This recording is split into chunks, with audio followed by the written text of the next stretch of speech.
Hi everyone, welcome back to Eduquest. Last video में हमने देखा था कि बर्गर रेस्टोरेंट की एनालॉजी के साथ हमने ये समझा था कुबरनेटिस का बेसिक आर्किटेक्चर, जो कि एक सिंपल सा आर्किटेक्चर प्लेटफॉर्म है। कुबरनेटिस किस तरीके क्यों यूज़ करते हैं, किस तरीके से वो वर्कर नोड से परफॉर्म करता है। हमने एक गूगल का भी आर्किटेक्चर देखा था, उसी को सिंप्लीफाई करके एक बर्गर एनालॉजी को यूज़ करके हमने पूरी आर्किटेक्चर को समझा था। अब हम इसमें समझेंगे कि अपने कुबरनेटिस क्लस्टर को अपने वीएम में किस तरीके से सेटअप कर सकते हैं। इसके बेसिक कंपोनेंट्स होते हैं kubectl, kubeadm और kubelet। और जो kubeadm होता है उसे हम क्लस्टर को इनिशलाइज कर सकते हैं, और हम अपने सेटिंग जो नेटवर्क CNI होती है उसको हम कैलिको CNI से यूज़ करेंगे, और हम करेंटली सिंगल नोड क्लस्टर को ही यूज़ करेंगे, राइट। डायरेक्टली जंप ऑन करते हैं हम अपने स्क्रिप्ट के ऊपर, जो कि है हम KTUS वर्जन 1.32.1 लेंगे, जिसमें पॉड CIDR हम सिंपल 192 से सीरीज सेट कर देंगे। यहाँ पर हम स्वैप वगैरह मेमोरी डिसेबल कर देंगे, और फिर हम कुछ प्री रिक्विजिट्स को इंस्टॉल कर लेंगे, जो भी रिक्वायर्ड प्री रिक्विजिट्स हैं। फिर हम अपने कर्नल पैरामीटर सेट करेंगे, फिर IP टेबल सेट करेंगे, फिर हम उसे कॉन्फ़िगर कर देंगे।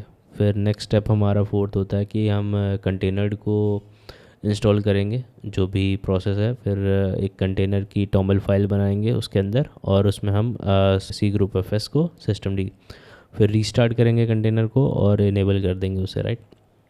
देन हमारा प्रोसेस आता है कि kubeadm इनिशलाइजेशन के लाइक कुबरनेटिस को इंस्टॉल करने के लिए। उसमें कुछ हम रिलीज़ पैकेजेस, कीज़ वगैरह सेटअप करेंगे, वर्जन की रिंग्स वगैरह सेटअप करेंगे, फिर अपडेट करेंगे रेपोजिटरी को। देन फिर हम अपने कुबलेट, kubeadm और kubectl को इंस्टॉल कर देंगे। Then we will mark the version to hold, right.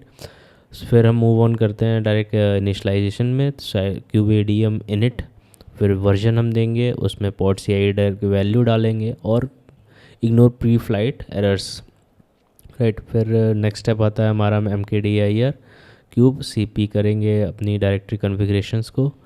फिर हम अप्लाई कर देंगे अपने CNI को, जो कि कैलिको, राइट। और फिर वेट करेंगे, फिर अलाउ करेंगे लाइक थोड़ी देर के लिए, एंड देन फिर अनटेंट करेंगे सारे नोड्स को, और फिर चेक करेंगे अपने पॉड को। डायरेक्टली हम जंप करते हैं अपने मशीन पे। ये मेरी लोकल मशीन है जिस पे मैं स्क्रिप्ट को इनिशलाइज़ करूँगा। Let's move to the directory KTUS setup and clean, and move to the setup KTUS.sh। ये सेम स्क्रिप्ट जो भी मैंने आपको शो किया था।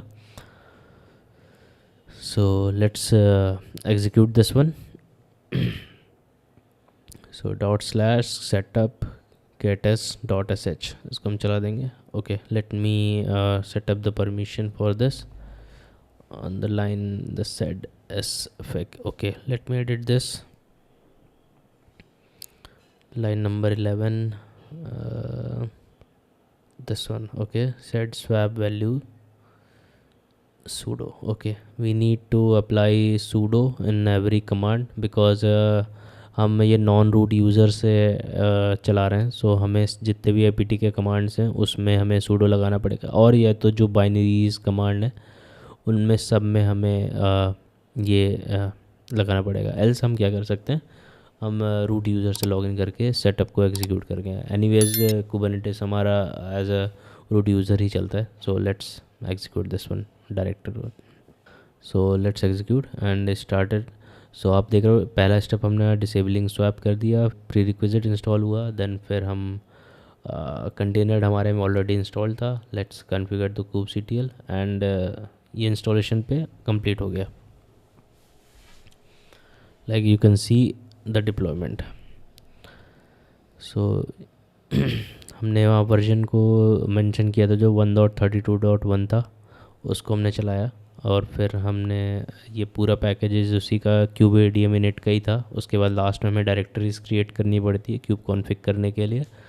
फिर यहाँ पर वर्कर नोड, अगर आप मल्टी नोड सेटअप में हैं तो आपको ये kubeadm ज्वाइन कमांड चलानी पड़ेगी, जो 6443 टोकन पास करके। It will join the another node to this node, और ये आपकी कंट्रोलर नोड की तरफ वर्क करने लग जाएगी, right. This is our setup for the Kubernetes cluster. So okay, और फिर ये टोकन है लाइक फिर हम कॉन्फ़िगर करते हैं CNI को, जो कि हमारी कंटेनर नेटवर्क इंटरफेस होती है, जो CNI जो पॉड टू पॉड कम्युनिकेशन और भी हमारे कम्युनिकेशन के लिए यूज़ होती है। और लास्ट में हम नोड को देखते हैं, लाइक डिस्क्राइब नोड करेंगे। तो इसमें IP, container version, OS version, internal IP क्या है। अब हम लिखते हैं kubectl get po -a। So this will show our complete pod list, जो कि अभी हमारे क्यूब सिस्टम के नेम स्पेस में चल रहा है, जिसमें आप देख सकते हैं जो भी आर्किटेक्चर हमने एक्सप्लेन किया था, etcd quest, API server, controller manager, cube proxy, cube scheduler, फिर यह कैलिको की CNI जो कि अलग से हमें डालें, इसकी जगह हम फैनल और cube SRIOVs, right, multiple of CNIs हम यूज़ कर सकते हैं। So this is our setting up the cluster. So thank you for watching, and see you in the next session.